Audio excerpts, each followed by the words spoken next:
September 9th, 1552, northern Hungary. Captain István Dobó stood on the eastern wall of Eger Castle, a brass telescope pressed to his eye, watching the horizon turn black. It wasn't a storm, it was an army. They came across the plain like a flood, 40,000 men, maybe more. The vanguard was cavalry, thousands of horsemen moving in perfect formation, their armor catching the morning sun. Behind them came the infantry, column after column stretching back for miles. And behind them, the siege train. Massive bronze cannons pulled by teams of oxen, each gun requiring 50 men to maneuver. Dobó lowered the telescope. His hands were steady, but his mind was doing the arithmetic that every soldier learns to fear. 2,000 defenders inside these walls, 40,000 coming to kill them, 20 to 1. Captain? The voice belonged to Lieutenant Ferenc Zoltai, young and trying hard not to sound terrified. What do we do? Dobó turned to face his officers, men he'd trained, fought beside, trusted. They were looking at him the way drowning men look at a rope. We hold, Dobó said quietly. We hold until there's nothing left to hold with. And if they break through, then we make them pay for every inch. Before we go further, let me ask you something. If you appreciate stories like this, real history, real people facing impossible odds, do me a favor. Hit that like button and drop a comment below. It genuinely helps this video reach more people who care about the past. And trust me, you'll want to see how this ends. Because what happened at Eger in the autumn of 1552 shouldn't have been possible. A garrison of 800 soldiers, 1,200 civilians, women, children, priests, refugees with nowhere else to run, facing the most powerful military machine on earth. They had 3 months of food if they rationed carefully. 42 cannons, most of them cracked or outdated. Walls that hadn't been tested in a real siege for a generation. And they had István Dobó, a man who had spent 3 years preparing for a battle everyone said would never come. It came. Dobó walked along the wall, past soldiers checking their muskets, past women hauling ammunition from the armory, past children too young to understand what was about to happen. He stopped at the southern bastion and looked out at the approaching horde. Somewhere in that mass of steel and silk was the Ottoman commander, a man named Ali Pasha, a veteran of a dozen sieges, a man who had never failed to take a fortress. Dobó had read the reports. He knew what Ali Pasha did to cities that resisted. He knew about the slaves, the executions, the heads mounted on pikes as warnings. He knew, and he stayed anyway. Send word to every station, Dobó said. All civilians to the inner keep. All soldiers to their positions. No one fires until I give the order. Sir, should we try to negotiate? Dobó looked at Zoltai. The boy was 19, the son of a Budapest merchant, barely old, enough to shave. There's nothing to negotiate, Dobó said. They want this castle. We won't give it to them. So we're going to teach them what it costs to take something from Hungarians. He turned and walked toward the command tower, his boots echoing on stone that had stood for 200 years. In 6 weeks, that stone would be soaked in blood. In 6 weeks, the name Eger would be carved into history. But on this morning, all István Dobó could do was watch the empire come to swallow him whole and decide, again, as he'd decided every day for 3 years, that he would not run. The Ottoman army reached the edge of cannon range and stopped. 40,000 men, waiting. 2,000 souls, refusing to break. The siege was about to begin. To understand what Dobó was facing, you need to understand what the Ottoman Empire had become by 1552. This wasn't some ragtag confederation of tribes. This was the most sophisticated military power on the planet, an empire that stretched from the Persian Gulf to the gates of Vienna, from the deserts of Arabia to the Danube River. At its head sat Sultan Suleiman the Magnificent, and the title wasn't propaganda. He'd been on the throne for 32 years and hadn't stopped conquering. 1521. Belgrade fell. The gateway to Hungary, captured after a 3-week siege. 1522. Rhodes fell. The Knights Hospitaller, who'd held the island for 2 centuries, surrendered after 6 months of bombardment. 1526. Mohacs. The Hungarian army met Suleiman in open battle and was annihilated. 20,000 Hungarians dead in 2 hours. King Louis II drowned fleeing the battlefield. The kingdom shattered. 1541. Buda fell. The capital of Hungary occupied. The country split into 3 pieces: Ottoman territory in the south, Habsburg-controlled west, and a narrow strip of independent Hungarian kingdoms in between. Eger sat in that strip, a fortress town on the frontier, the last major stronghold before the road to Vienna. If Eger fell, the Ottomans would have a clear path north. The Habsburg Empire would be next. Then the German states. Then the rest of Europe. No pressure. But the Ottomans didn't conquer through numbers alone. They conquered through innovation, discipline, and a military system that turned war into science. Their cannons were the largest in the world, cast in bronze by master founders in Constantinople, inscribed with Quranic verses and capable of hurling 300-pound stone balls through fortress walls. Their cavalry was legendary, Sipahi riders in layered armor, who could fire a bow at full gallop and hit a target 100 yards away. Their engineers could build pontoon bridges across rivers in hours, dig mines under walls, construct siege towers that rose higher than church steeples. And then there were the Janissaries. The Janissaries were the nightmare Europe whispered about. They were Christian boys, taken as tribute from conquered villages across the Balkans. Removed from their families at age 7 or 8, brought to Constantinople, converted to Islam, and trained. The training was brutal by design. The boys learned to fight, to shoot, to endure pain without flinching. They were beaten for weakness, starved for discipline, drilled until obedience was reflex. By the time they were 16, they weren't boys anymore. They were weapons. They wore distinctive uniforms, long robes, tall white felt hats, curved scimitars at their belts. They carried matchlock muskets and knew how to use them. They moved in formation, fought in silence and showed no mercy. They were forbidden to marry, forbidden to own property, forbidden any loyalty except to the Sultan. And they were terrifyingly effective. The Janissaries were the first modern standing army in Europe, says Dr. Laszlo Nagy, professor of military history at Eötvös-Loránd University.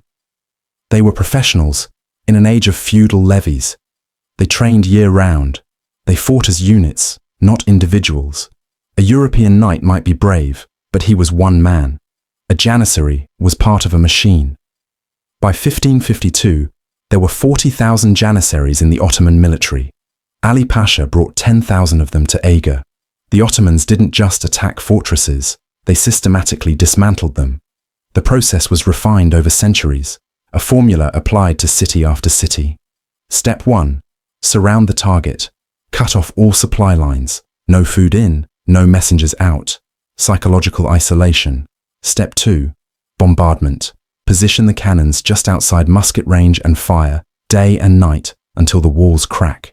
The goal wasn't to breach immediately, it was to break morale, to make the defenders understand that resistance was futile. Step 3. Mining. While the cannons fired, engineers dug tunnels beneath the walls. They'd shore up the tunnels with wooden beams, pack the space with gunpowder, then light the fuse and collapse entire sections of fortification. Step 4. Assault. Once a breach opened, send in the Janissaries, wave after wave, climbing over their own dead if necessary, until the defenders were overwhelmed. Step 5. Occupation, or extermination, depending on how long the city resisted. It worked. It always worked. In 1543, the Ottomans besieged Székesfehérvár, the ancient coronation city of Hungarian kings. The garrison held for 17 days. Then the walls fell. Every defender was executed. In 1544, they took Visegrad. 8 days. Same result. In 1548, they took Temesvar. The siege lasted a month. When it was over, the Ottoman commander, had the Hungarian officers skinned alive and their hides stuffed with straw as trophies. The message was clear. Surrender early, live, resist, and suffer. Eger knew the message. Eger chose to resist anyway. Because by 1552, Hungary had run out of places to retreat to. Every fortress lost was another dagger in the country's heart. Every city abandoned was another 1,000 families enslaved. Someone had to draw a line. István Dobó decided that line would be drawn at Eger, even if it killed him. István Dobó was born in 1502 in the village of Ruska, in the Carpathian foothills. He wasn't nobility. His father was a minor landholder, a man who owned a few fields and a stone house and not much else. Dobó grew up working the land, learning to ride, learning to shoot, learning the skills every Hungarian boy learned because the frontier was always dangerous. When he was 16, Ottoman raiders swept through Ruska. They came at night, burning homes, stealing livestock, dragging villagers away in chains. Dobó's father grabbed a sword and ran into the street. He killed one raider before a scimitar took his head off. Dobó and his younger brother hid in a root cellar while their house burned above them. They survived. Their father didn't. Their home didn't. Dobó walked to the nearest garrison town the next morning and enlisted. He was 17 years old, half-starved, and filled with the kind of cold fury that doesn't fade. Dobó was shaped by loss, says historian Dr. Katalin Péter. He knew what the Ottomans did to the people they conquered. He'd seen it. He'd lived it. That made him different from nobles who fought for honor or glory. Dobó fought because he understood the stakes on a personal level. He rose through the ranks, not because of connections, but because he was competent. He learned tactics by studying battles, by reading Roman military manuals, by making mistakes and surviving them. He learned how to lead men by earning their respect, not demanding it. By his mid-30s, Dobó was a captain in the Hungarian border forces, the Vegvári, the frontier soldiers who held the line against constant Ottoman incursions. It was brutal, grinding work, skirmishes in the hills, night raids, ambushes, the kind of warfare where survival was measured in days, not years. Dobó was good at it. In 1549, King Ferdinand I of Hungary needed someone to command the garrison at Eger Castle. The previous commander had died of fever. Most officers saw Eger as a dead-end posting, isolated, underfunded, strategically vulnerable. Dobó saw it as essential. He accepted the assignment. Dobó arrived at Eger in the spring of 1549 and immediately started preparing for a siege no one thought would come. He reinforced the walls with earthworks, widening them to absorb cannon fire. He stockpiled grain, gunpowder, and cannonballs. He drilled the garrison relentlessly, not just in shooting, but in close-quarters combat, in how to hold a breach, in how to fight when everything goes to hell. He recruited local men as militia. He organized the civilians, teaching them how to carry ammunition, how to put out fires, how to stay calm when the world was exploding around them. His officers thought he was paranoid. He was preparing. Then, in August 1552, the news came. Buda had reinforced its Ottoman garrison. Suleiman had sent a massive army north under Ali Pasha. Their target, Eger, the Hungarian high. Command sent Dobó new orders. Evacuate the castle. Pull back to safer territory. Don't waste men defending a position that couldn't be held. Dobó read the orders in his command chamber, alone, staring at the words for a long time. Then he burned the letter. Dobó understood something the high command didn't, says Dr. Nagy. Every fortress they abandoned made the next one harder to defend. If you keep retreating, eventually you run out of ground. Somebody had to stop running. He called his officers together and told them the truth. We've been ordered to evacuate. I'm refusing the order. Anyone who wants to leave can do so now, with no shame. But I'm staying. This castle stands, or I die in its rubble. Silence. Then Lieutenant Zolte spoke. I'll stay. Then another officer. And I. Then another. By the end of the meeting, every officer had committed to staying. 800 soldiers, 1,200 civilians, refugees who'd fled burned villages, families who had nowhere else to run, priests and merchants and farmers who'd come to Eger because it was supposed to be safe. Dobó made them a promise. I won't lie to you. The odds are against us. The Ottomans are stronger, better armed, and they have 40,000 men. But we have these walls. We have each other. And we have something they don't. A reason to fight that goes beyond orders. This is our land. Our home. If they want it, they'll have to bury us under it. The civilians listened. Some wept. Some prayed. None of them left. By late August, the roads leading to Eger were clogged with refugees. They came from the villages to the south, Mezőkövesd, Tard, Kereksend, places the Ottoman vanguard had already reached. Smoke rose from the horizon every day. At night, you could see the glow of burning homes. The refugees arrived with whatever they could carry. Wagons piled with grain sacks and family heirlooms, children clutching dolls, old men leaning on walking sticks, eyes blank with shock. Eger opened its gates and let them in. Among the refugees was a woman named Eva Sisi. She was 34, the widow of a Hungarian cavalry officer who died at the Battle of Mohacs 26 years earlier. She'd raised their son, Mihaly, alone, running a small estate outside Mezőkövesd. She was educated, literate, and had a reputation for being stubborn as iron. When the Ottoman scouts appeared on her land, her neighbors urged her to flee north, to the safer Habsburg territories. Eva refused. If I run, she told her son, where does it stop? How many times do we abandon our homes before we decide to defend them? She loaded her wagon with supplies, brought her 15-year-old son, and joined the column heading to Eger. Also among the refugees was a young man named Gergely Bornemissza. He was 22, a clerk in the service of a minor nobleman.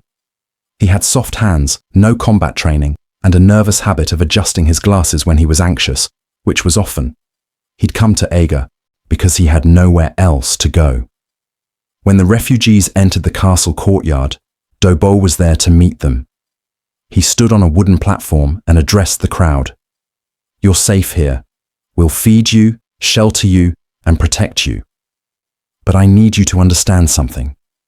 This castle is going to be besieged. The Ottomans are coming, and when they arrive, nowhere inside these walls will be completely safe. If you want to leave, go now. But if you stay as part of this garrison. We'll need every hand. Eva Sisi stepped forward. We'll stay, and we'll fight.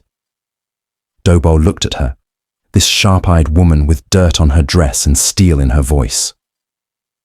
Can you load a musket? He asked. Teach me. Dobó made a decision that would define the siege. He armed the civilians. Not all of them. Children and the elderly were assigned to safer tasks, carrying water and tending the wounded. But anyone capable of lifting a weapon was trained to use it. The men were formed into auxiliary units, assigned to repair walls, haul ammunition, and reinforce the regular soldiers during assaults. The women were organized into support crews, preparing food, managing supplies, caring for the injured. But some of the women wanted more. Eva Sisi approached Dobó directly. We're not asking to stand on the front line, she said. But if the walls are breached, if the soldiers fall, we need to know how to defend ourselves. Give us weapons. Teach us to fight. Dobó hesitated. It wasn't that he doubted their courage. It was that he'd seen what happened in sieges. He'd seen what the Ottomans did to women captured in fallen cities. But Eva didn't flinch. We know the risks, Captain. We'd rather die fighting than wait to be taken. Dobó nodded slowly. All right. Report to the armory at dawn. Over the next 2 weeks, Eger transformed. Women learned to load and fire matchlock muskets. They practiced hauling heavy cauldrons of boiling water to the walls. They were taught to recognize the sound of mining beneath the foundations, to watch for siege towers, to stay low when arrows filled the sky. Gergely Bornemissza, the nervous clerk, volunteered to help dig defensive trenches. He'd never done manual labor in his life. His hands blistered and bled. He kept digging. Children were assigned to carry stones to the walls, ammunition for when the defenders ran out of everything else. The elderly prepared bandages, sharpened blades, and kept the kitchens running. The castle became a single organism, every person a vital part.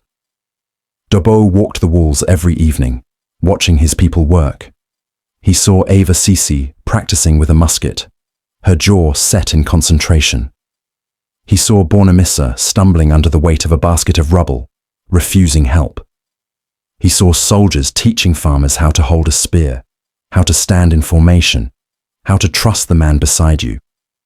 And he felt something he hadn't felt in years: hope. Not that they would win. He was too experienced to believe that, but hope that, whatever happened, these people would not go quietly. On September 8th, 1552, the last refugee column arrived. The gates were sealed. The watchtowers reported movement on the southern horizon. Dobó stood on the eastern wall, looking out at the empty plain, and waited. The next morning, the horizon turned black. The Ottomans had arrived. The Ottoman force that surrounded Eger in September 1552 was commanded by two experienced military leaders, Ali Pasha, the Pasha of Buda, and Kara Ahmed Pasha.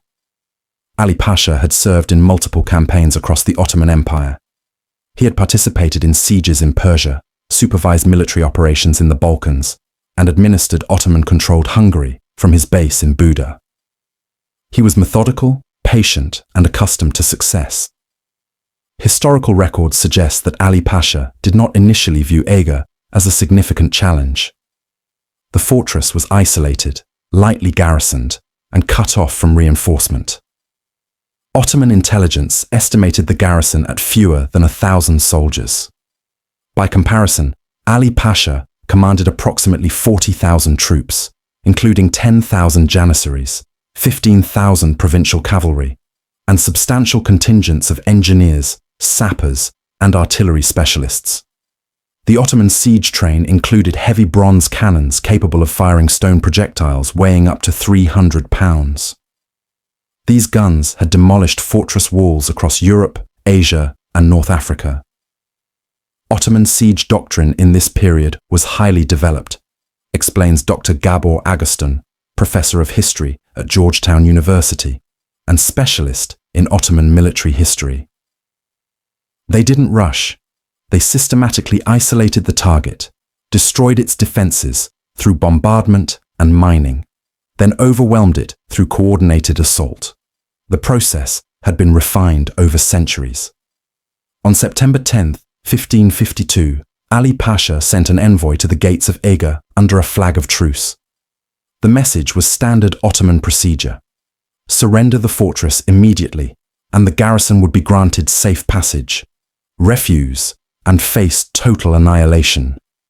István Dobó's response, recorded in contemporary Hungarian chronicles, was brief.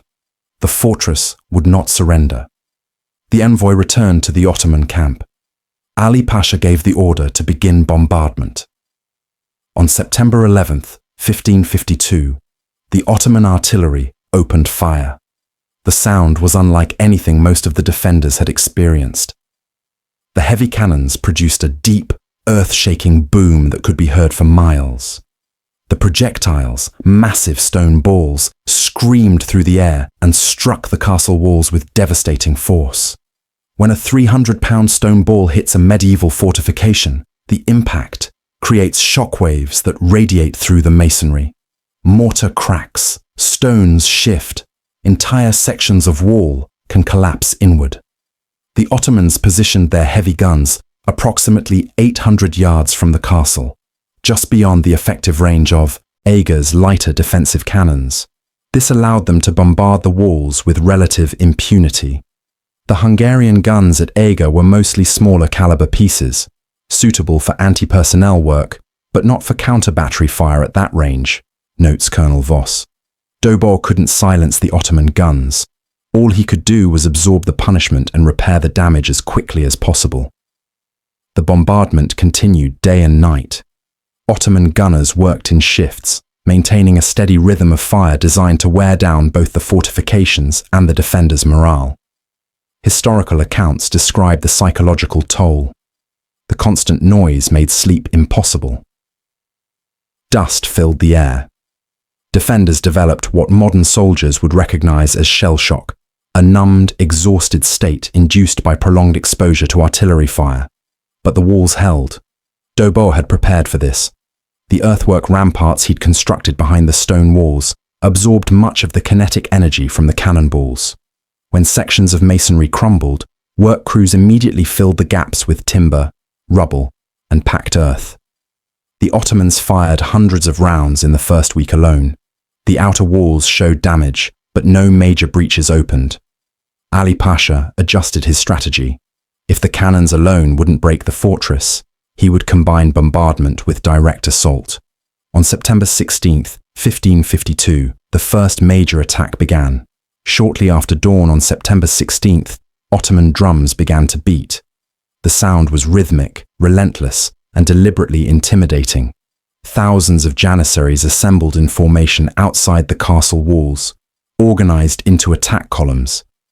They carried scaling ladders, long wooden structures designed to hook onto the top of battlements. They wore minimal armor, padded tunics, small round shields, helmets, favoring mobility over protection. They were armed with scimitars, daggers, and matchlock muskets. According to Gergely Bornemissa's eyewitness account, written after the siege, the Janissaries advanced in near silence except for the drums. No war cries, no shouting, just thousands of men moving forward in disciplined lines. This was psychological warfare, says Dr. Finkel. The silence was more terrifying than screaming. It demonstrated discipline, confidence, and inevitability. The message was clear: you cannot stop this. The Hungarian defenders waited on the walls, matchlocks loaded, cannons primed with grapeshot. István Dobó reportedly gave the order to hold fire until the attackers were within 50 yards. When the Janissaries reached that distance, the walls erupted. Eger's cannons fired simultaneously, loaded with anti-personnel rounds. Canvas bags filled with dozens of iron balls that scattered like lethal hail. Muskets cracked in ragged volleys. Crossbowmen released bolts. The front ranks of the Ottoman assault collapsed, but the men behind them kept coming. Janissary tactics relied on accepting casualties to close the distance, explains Colonel Voss. They knew the first wave would be decimated, but if enough men reached the walls, they could establish a foothold. Then numbers would do the rest. The Janissaries reached the base of the walls and threw up their ladders. Dozens of ladders slammed against the stone battlements. Soldiers began climbing. The Hungarian defenders met them at the top. Medieval siege warfare, particularly fighting on ladders and walls, was brutal in ways modern warfare is not. When a Janissary reached the top of a ladder, he had to pull himself over the parapet, while Hungarian defenders thrust spears at his face, swung axes at his hands, or simply pushed the ladder backward. Men fell screaming. Ladders toppled, carrying multiple soldiers down with them. Bodies began to pile at the base of the walls, but the Janissaries kept climbing. Historical records indicate that women played a direct combat role during this assault. Groups of civilian women, organized by Eva Sisi and others, hauled heavy cauldrons of boiling water to the ramparts. When Ottoman soldiers clustered at the base of ladders or tried to force their way through arrow slits, the women poured the scalding liquid down on them. The effect was devastating. Boiling water causes immediate, agonizing burns. Soldiers hit by it would drop their weapons, stumble, and fall. Those who survived were often blinded or so badly burned they couldn't continue fighting. The use of boiling liquids in siege defense was common in this period, notes Dr. Agustin. What made Eger unusual was the scale and organization. Dobó had stockpiled enormous quantities of water, oil, and rendered fat specifically for this purpose, and he'd trained civilians, including women, to deliver it under fire. The assault lasted approximately 4 hours. Wave after wave of Janissaries charged the walls. Wave after wave was repulsed. By mid-morning, the base of Eger's eastern wall was littered with hundreds of Ottoman dead and wounded. Ali Pasha called off the attack. The Janissaries retreated in good order, carrying their wounded and leaving their dead where they lay. On the walls, Hungarian defenders stared at the carnage below. They had held, but the cost was becoming apparent. Casualty reports indicated 47 defenders killed, 80 wounded.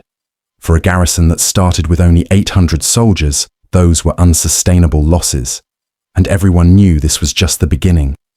That night, Dobó walked the walls, speaking quietly to his soldiers, checking on the wounded and assessing damage. According to Bornemissa, Dobó told his officers, "Today we learned they can be stopped. Tomorrow, we prove we can do it again." But Ali Pasha was already adapting. If direct assault wouldn't work, he would go under the walls instead of over them. Mining was one of the most feared siege tactics of the 16th century. The process was methodical. Ottoman engineers would select a section of wall, then begin digging a tunnel toward it from a position outside the defender's musket range. The tunnel would be shored up with wooden beams as it advanced. Once the tunnel reached the foundation of the wall, the miners would excavate a large chamber directly beneath the masonry. They would pack this chamber with barrels of gunpowder, lay a slow-burning fuse, and retreat. When the powder exploded, the foundation would collapse, bringing down the wall above it. Mining was incredibly effective against medieval fortifications, says Dr. Nagy. Stone walls are strong against vertical loads. They can support enormous weight, but they're vulnerable to having their foundations removed. Once the ground beneath them gives way, they pancake. The challenge for defenders was detection and response. Dobó employed a technique that had been used since ancient times. Water-filled bowls placed on the ground inside the castle. When Ottoman miners dug beneath the walls, the vibrations would cause ripples in the water. Observers watched these bowls constantly. When ripples appeared, they could estimate the approximate location of the enemy tunnel. The counter tactic was called counter-mining. Dig your own tunnel toward the enemy mine, break through, and either collapse it or fight the miners underground. It was claustrophobic, terrifying work. In late September, Hungarian observers detected mining activity beneath the eastern bastion. Dobó ordered countermining teams to deploy. Gergely Bornemissa volunteered for one of these teams. Countermining operations were carried out by small teams, usually 4 to 6 men, working in shifts. They dug through earth and rock using picks, shovels, and their hands. The tunnels were barely wide enough for a man to crawl through. Timber beams were placed every few feet to prevent cave-ins. The only light came from oil lamps, which consumed precious oxygen in the confined space. The air was thick, hot, and difficult to breathe. Men worked in near-total darkness, listening for sounds of enemy digging on the other side of the earth. According to historical accounts, Bornemissa's team broke into an Ottoman tunnel on September 24th. What followed was close-quarters combat in conditions almost impossible to imagine. The tunnels were too narrow to swing a sword. Men fought with daggers, picks, and their hands. There was no room to maneuver, no retreat. It was kill or be killed in absolute darkness, breathing air thick with dust and smoke. Bornemissa's account describes the encounter in sparse, traumatized language. He wrote that the fighting lasted only minutes, but felt like hours. Men screamed. Someone's lamp fell and went out. He stabbed a man he couldn't see, felt the body go limp, and kept stabbing until he was certain the threat was dead. The Hungarians managed to drive the Ottoman miners back, then packed the enemy tunnel with barrels of rubble and collapsed it using a small explosive charge. The blast shook the entire castle. Dust shot up through cracks in the courtyard. For a moment, everyone feared the walls were coming down. But when the dust cleared, the eastern bastion still stood. The Ottoman mine had been neutralized. Bornemissa emerged from the tunnel covered in mud and blood, temporarily deaf from the explosion, shaking uncontrollably. Ava Sisi, who had been organizing women to haul rubble for the counter-mining operations, found him sitting against a wall, staring at nothing. She brought him water and sat beside him in silence. No words were necessary. Over the next 2 weeks, Ottoman engineers attempted 4 more mining operations. Each time, Hungarian counterminers detected and neutralized them. But the strain was beginning to show. The garrison was running low on gunpowder. Food rations had been cut. Casualties continued to mount. Ali Pasha, meanwhile, was growing frustrated. 3 weeks into the siege, Eger still stood. He ordered another major assault, this time with everything he had. By early October, the siege had settled into a brutal routine. Daily bombardment, periodic assaults, mining and countermining, constant attrition. Supplies inside Eger were dwindling. Gunpowder reserves were down to 1/3 of their original stockpile. Food rations had been reduced to subsistence levels. Medical supplies were nearly exhausted.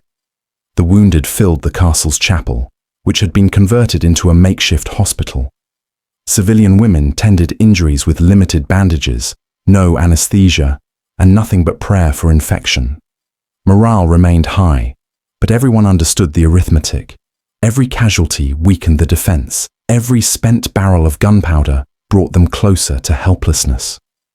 On October 3rd, the Ottomans launched their largest assault yet. This time, Ali Pasha committed nearly 15,000 troops simultaneously, attacking multiple sections of the wall at once to spread the defenders thin. The assault began at dawn with an intensified bombardment. Ottoman cannons fired for 2 hours straight, concentrating on the eastern and southern walls. Then the drums began. Thousands of Janissaries advanced, carrying ladders, shields locked overhead to protect against arrow fire.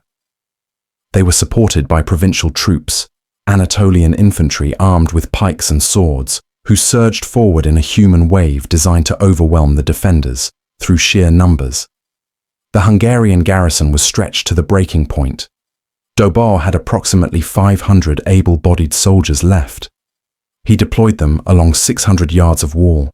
The math was impossible, so the civilians stepped in. Historical sources, particularly Bornemissa's account, are explicit about the role women played during the October 3rd assault.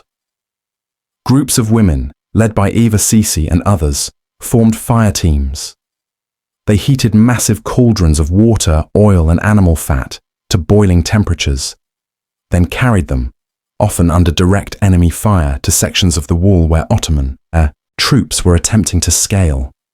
When Janissaries reached the top of their ladders, the women poured the boiling liquid directly onto them. The results were horrific. Men fell screaming, their skin peeling off. Those who survived were often blinded or so badly burned they went into shock. But the tactic worked. It broke assault after assault. The women of Eger weren't just supporting the defense. They were combatants, says Dr. Peter. They were killing enemy soldiers, and they were doing it at enormous personal risk. Ottoman archers specifically targeted them once they realized what was happening. One recorded incident describes a woman, name unknown, who was struck by an arrow while carrying a cauldron to the wall. She fell, spilling the boiling oil, which severely burned 2 other women nearby. All 3 died within hours. But the attacks continued. Another documented event involves a woman who was grabbed by a Janissary who had reached the top of the wall. According to accounts, he tried to pull her over the parapet as he fell backward off his ladder. She went over the edge and fell 30 feet to her death on the rocks below. The brutality was total. There were no safe positions. No one was exempt from danger. By midday, the eastern wall was slick with blood, oil and debris. Bodies, Ottoman and Hungarian alike, lay piled at the base. The air reeked of gunpowder, burning flesh and death. But the walls held. At approximately 2 in the afternoon, Ali Pasha called off the assault.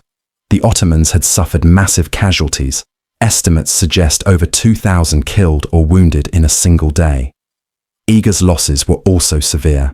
93 defenders dead, over 100 wounded. That night, Eva Sisi sat alone on the steps of the chapel, staring at her hands.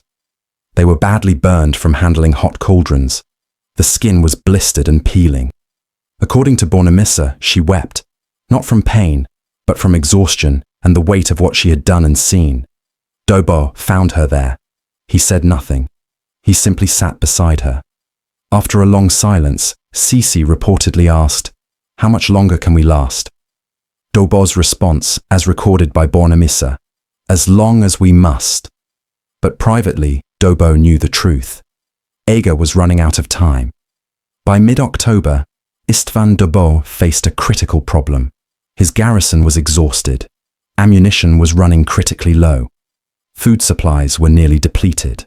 The Ottoman bombardment had created multiple weak points in the walls that could not be fully repaired. He couldn't win through strength. The Ottomans still outnumbered him 20-1, but he could win through deception. Dobó ordered a series of carefully orchestrated measures designed to convince the Ottomans that Eger was stronger than it actually was. First, he had his soldiers conduct false troop movements at night. Small groups of men would march past torches in repetitive loops, creating the illusion of reinforcements arriving from the north.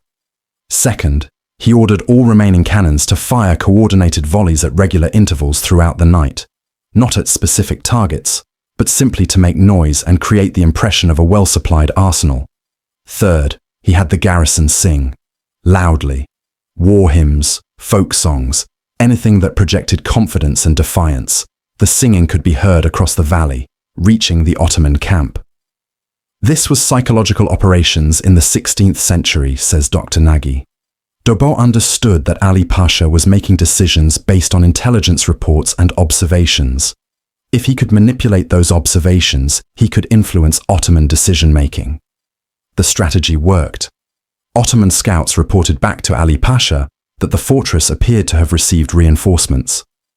The volume of cannon fire suggested adequate supplies. The singing indicated high morale. By late October, Ali Pasha was facing his own crisis. The siege had dragged on for over a month. He had lost thousands of men. His supply lines were stretched. Winter was approaching, and campaigning in the Hungarian highlands during winter was a logistical nightmare. Moreover, his reputation was at stake. He had assured the Sultan that Eger would fall quickly. Instead, it had become a protracted, costly stalemate. Ottoman military records preserved in the archives in Istanbul indicate that Ali Pasha sent dispatches back to Constantinople requesting additional troops and supplies.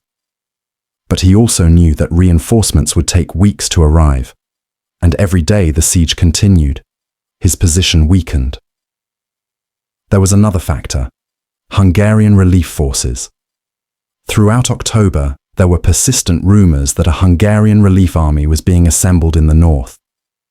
Ottoman scouts reported troop movements. Cavalry patrols clashed with Hungarian outriders. The rumors were partly true.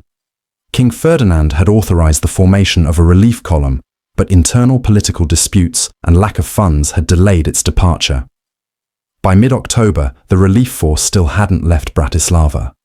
But Ali Pasha didn't know that. From his perspective, he was potentially facing a two-front battle: the stubborn fortress in front of him and a relief army approaching from behind. On October 12th, he made a decision. One final, overwhelming assault. Commit every available soldier.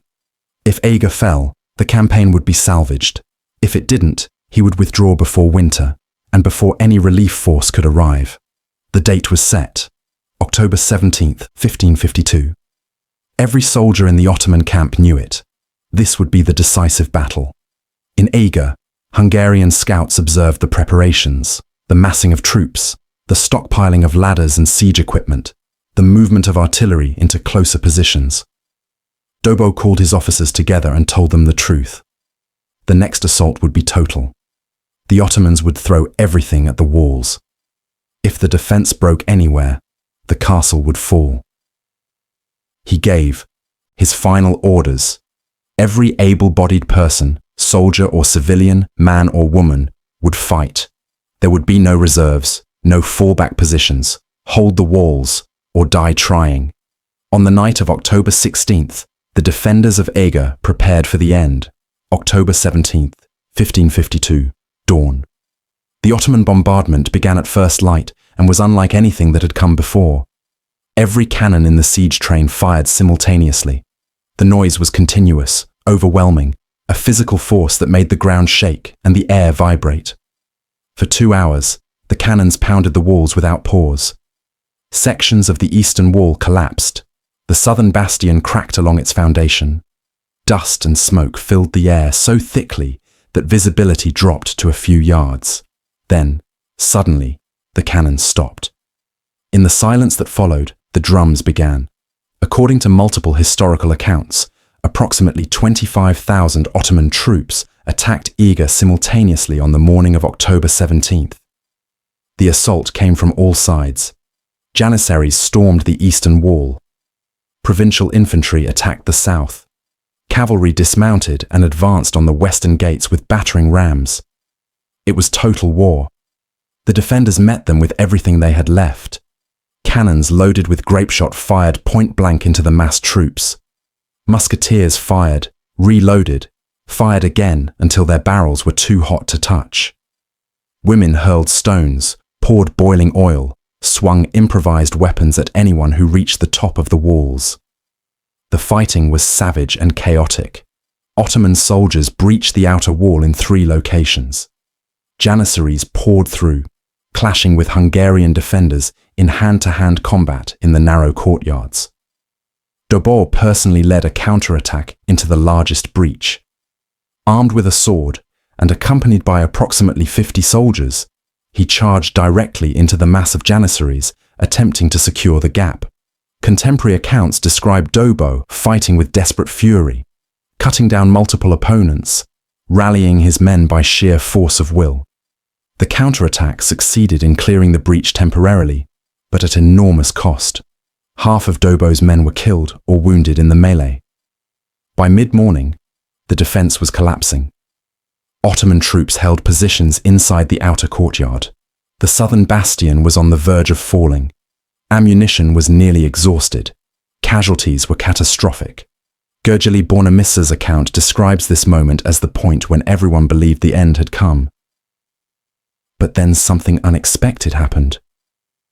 The Ottoman assault began to lose momentum. After 4 hours of continuous fighting, even the disciplined Janissaries were exhausted. They had taken massive casualties. The bodies of their comrades filled the breaches and courtyards. Every step forward cost dozens of lives. And the Hungarians refused to break. No matter how many times the Ottomans pushed forward, they met resistance. No matter how many defenders fell, others took their place. What happened at Eger during that final assault is almost inexplicable from a military standpoint, says Colonel Voss. By all rational calculation, the defense should have collapsed. But morale, leadership, and sheer willpower kept it intact just long enough for the Ottoman attack to exhaust itself. Around noon, Ali Pasha ordered a temporary withdrawal to regroup. The Ottomans pulled back, dragging their wounded with them. The defenders used the pause to frantically rebuild barricades using corpses, furniture, rubble, anything available. 2 hours later, the Ottomans attacked again. This time the assault was less coordinated, less disciplined. The troops were tired. Their officers struggled to maintain formation. The defense held. By late afternoon, the Ottoman attacks had devolved into sporadic, disorganized charges that were repulsed with relative ease. At sunset, Ali Pasha called off the assault entirely. The Ottomans retreated to their camp. On the walls of Eger, the defenders stood among the dead and dying, too exhausted to cheer, too numb to feel relief. They had survived, barely. The night of October 17th was quiet. No bombardment, no drums, just silence. Inside Eger, the survivors counted their losses. Of the original 800 soldiers, fewer than 300 remained combat effective. Over 200 civilians had been killed. The wounded filled every available space. The castle was a ruin. Walls had collapsed. Buildings had burned. The courtyards were filled with debris and corpses. But the fortress had not fallen. Over the next 2 days, Hungarian scouts observed activity in the Ottoman camp. Tents were being struck, wagons were being loaded, troops were forming into marching columns. On October 18th, the impossible became reality. The Ottoman army withdrew. Ali Pasha, facing unsustainable losses, dwindling supplies, approaching winter, and reports of a potential relief force, made the decision to lift the siege. 40,000 troops marched south, leaving behind their dead and their failure. On the morning of October 19th, lookouts on Eger's walls confirmed what seemed unbelievable. The Ottomans were gone. The siege was over. Eger had held. On the evening of October 17th, 1552, Ali Pasha sat in his command tent and confronted a reality that no Ottoman commander wanted to face. He had lost. Not in a single catastrophic battle, but through slow, grinding attrition against an opponent that refused to accept the inevitable. The casualty reports were devastating. Ottoman losses during the siege are estimated at between 8,000 and 10,000 men killed or wounded. The October 17th assault alone had cost roughly 2,000 casualties. These weren't just numbers. They were Janissaries, elite troops that took years to train and could not be easily replaced. They were experienced soldiers, siege engineers, artillerymen.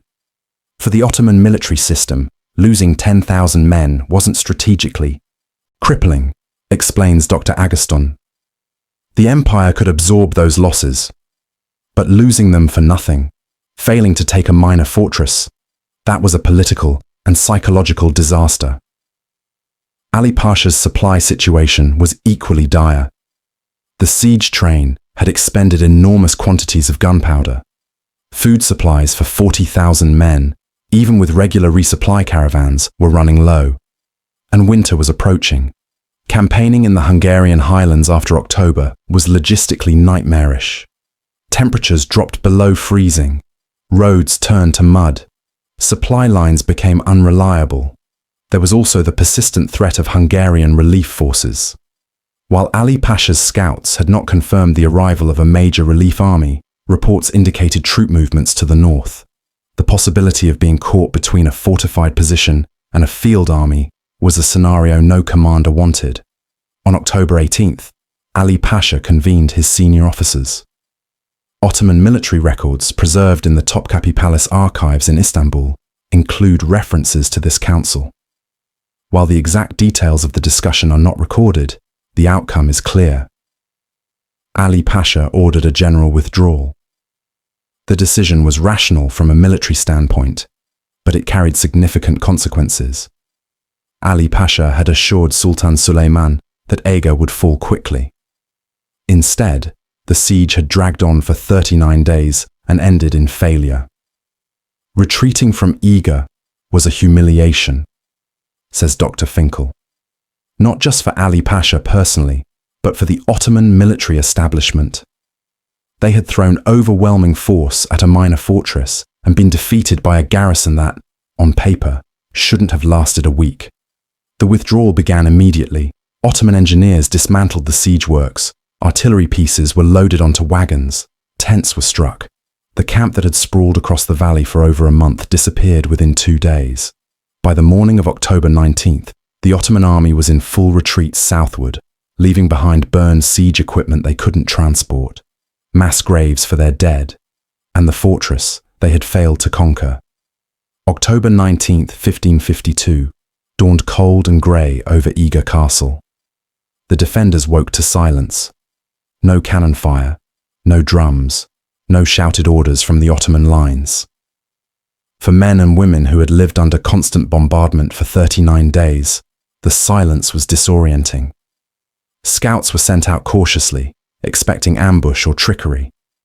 What they found was an abandoned battlefield. The Ottoman camp was gone. Only debris remained. Broken ladders, discarded equipment, trampled earth where thousands of tents had stood. The message was relayed back to the castle.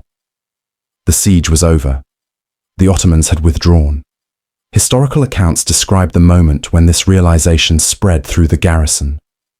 There was no immediate celebration, no cheering. The survivors were too exhausted, too traumatized, too overwhelmed. Gergely Bornemissa wrote that many people simply collapsed where they stood and wept, not from joy, but from the sudden release of unbearable tension. Ava Sisi reportedly climbed to the highest point of the Eastern Wall, looked out at the empty plain where the Ottoman army had been, and sank to her knees. She stayed there for nearly an hour, staring at nothing, trying to process that she had survived. István Dobó walked the walls that morning, accompanied by his remaining officers. He surveyed the damage, shattered fortifications, collapsed buildings, courtyards filled with rubble and blood. According to later accounts, Dobó said very little. He simply walked, observed, and occasionally stopped to speak quietly with soldiers or civilians. Dobó understood that survival wasn't the same as victory, notes Dr. Nagy. Yes, they had held the fortress, but the cost was almost unbearable, and he carried the weight of every life lost under his command. By midday, the reality of what had happened began to settle in. Eger, a minor fortress with 2,000 defenders, had withstood a siege by 40,000 Ottoman troops. They had done what everyone said was impossible, and the news was about to spread across Europe. The immediate aftermath of the siege was grim work. The first task was caring for the wounded. Over 300 people required medical attention, soldiers and civilians alike, suffering from everything from musket wounds to burns, to injuries from falling masonry. The castle's makeshift hospital was overwhelmed. Civilian women, many of whom had no medical training before the siege, worked around the clock cleaning wounds, setting broken bones, and trying to prevent infection with the limited supplies available. Many of the wounded died in the days following the siege. Without antibiotics or modern surgical techniques, even relatively minor injuries could become fatal. Infections set in. Fevers spiked. People who had survived weeks of combat died in the supposed safety of the hospital. The second task was burying the dead. Final casualty figures are difficult to establish with precision, but historical sources provide estimates.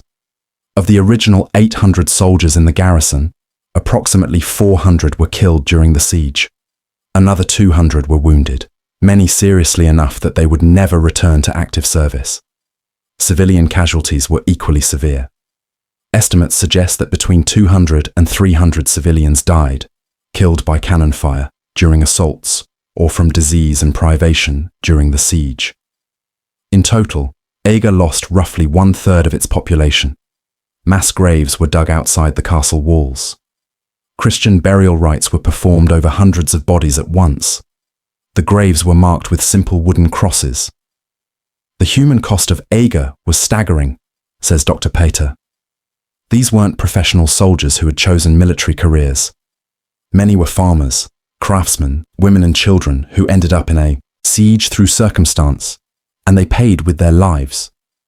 The psychological cost was equally severe. Modern historians recognize what we now call post-traumatic stress disorder in the accounts left by survivors. Bornemissa's writings show clear signs: intrusive memories, emotional numbness, hypervigilance. He described nightmares that persisted for years, flashbacks triggered by loud noises, and a profound sense of disconnection from normal life. He was not alone. Many survivors struggled to readjust to peacetime existence after living for 39 days in constant fear of death. But Eger's resistance had accomplished something beyond survival. The fortress controlled a critical pass through the northern highlands.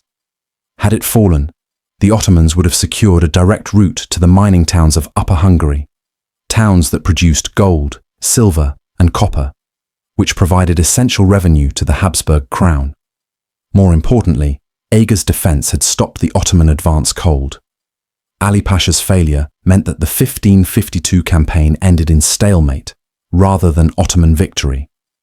Sultan Suleiman's plans for further expansion into Central Europe were disrupted. Eger bought time, explains Dr. Palfi. It didn't end the Ottoman threat to Hungary, that would continue for another century and a half, but it demonstrated that Ottoman expansion could be resisted, that fortresses could hold, that the empire wasn't invincible. News of Eger's successful defense spread rapidly across Europe. Within weeks, reports reached Vienna, Prague, Rome, and other major cities. The story was sensational. A tiny garrison had defeated the greatest military power on earth. The propaganda value was enormous.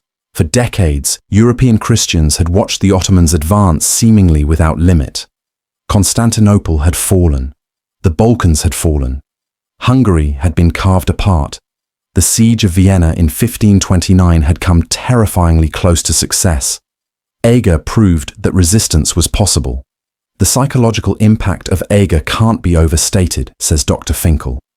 It gave hope to people who had begun to view Ottoman conquest as inevitable. It showed that courage, preparation, and determination could overcome overwhelming odds. István Dobó was hailed as a hero throughout the Christian world. King Ferdinand the Fine ennobled him, granting him estates and titles. The Pope sent a letter of commendation.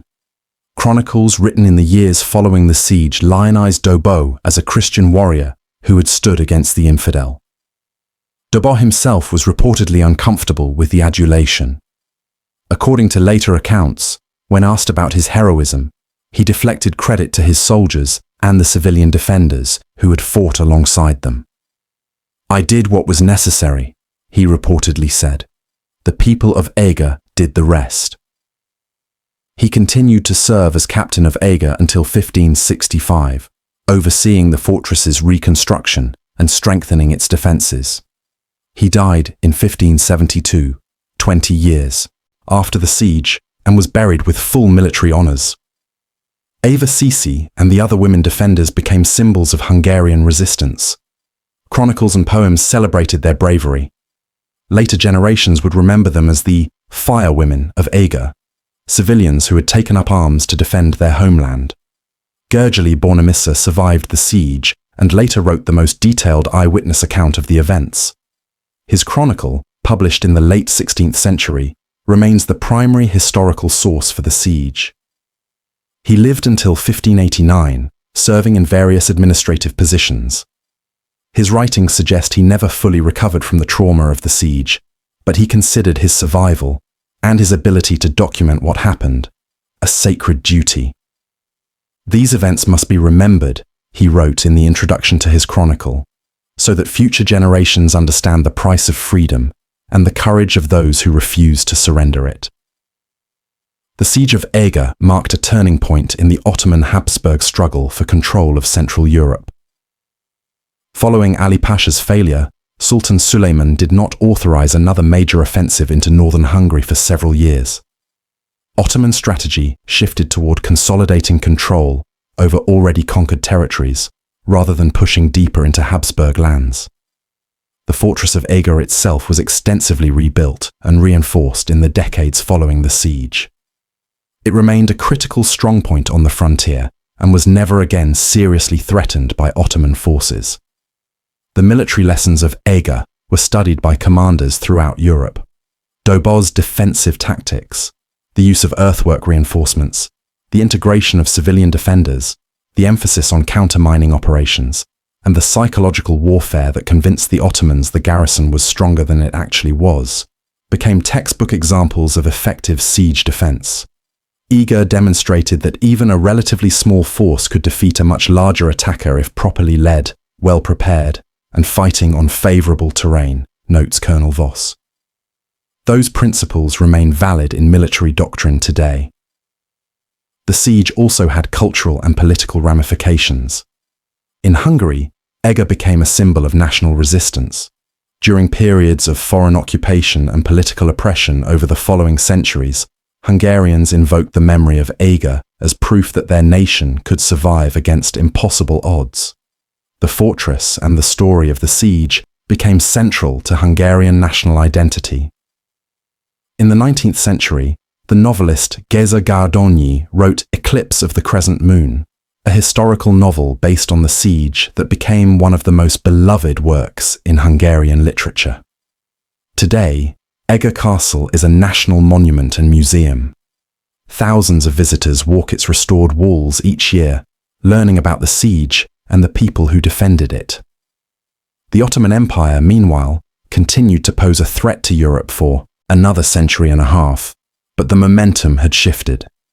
After Eger, Ottoman expansion into Europe slowed. The disastrous Siege of Vienna in 1683 marked the beginning of a long Ottoman retreat. By the early 18th century, the Habsburgs had reconquered most of Hungary. The empire that had seemed unstoppable in 1552 eventually collapsed entirely in the early 20th century. But in 1552, none of that was foreseeable. All that mattered was that a small group of people, facing annihilation, had refused to give up. And that refusal changed history. What makes the Siege of Eger significant isn't just the military outcome. It's what the siege represented. Ordinary people, facing extraordinary circumstances, choosing to stand and fight rather than flee or surrender. The defenders of Eger weren't elite soldiers. Most were farmers, craftsmen, refugees, women who had never held a weapon before the siege, children who carried stones because there was nothing else they could do. They didn't fight for glory or conquest. They fought because the alternative, submission, enslavement, the destruction of their way of life, was unacceptable. Eger is important because it reminds us that history isn't just made by kings and generals, says Dr. Peter. It's made by ordinary people in moments of crisis who decide that some things are worth fighting for, even when the odds are overwhelming. The siege also demonstrates the importance of leadership. István Dobó wasn't a brilliant tactician or a charismatic leader. He was competent, steady, and committed.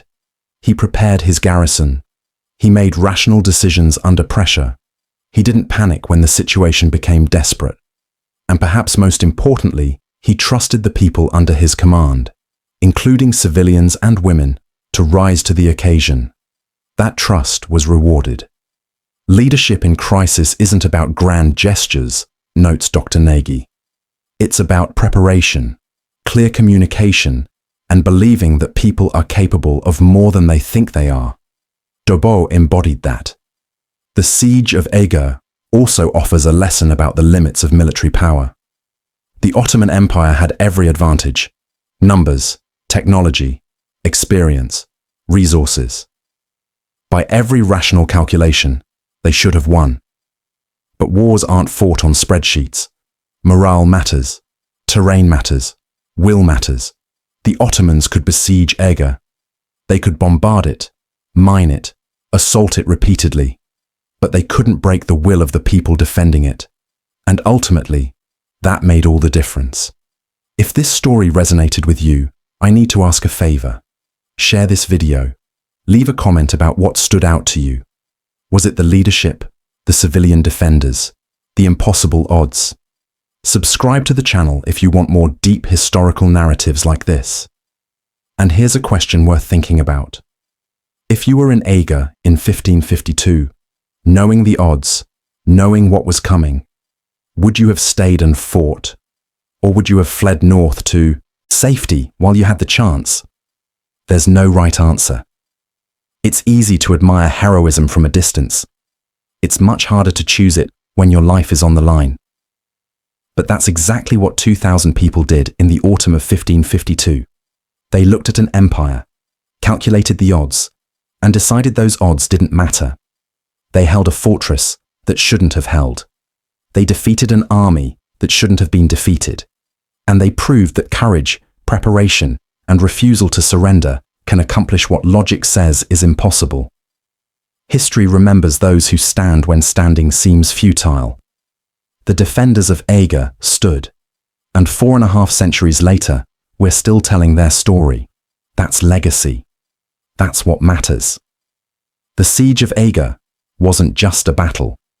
It was a statement that freedom is worth defending, that ordinary people are capable of extraordinary things, and that the human spirit, when pushed to its limit, is more powerful than any army. In 1552, on a fortress crag in northern Hungary, 2,000 souls proved that truth. And the world has never forgotten.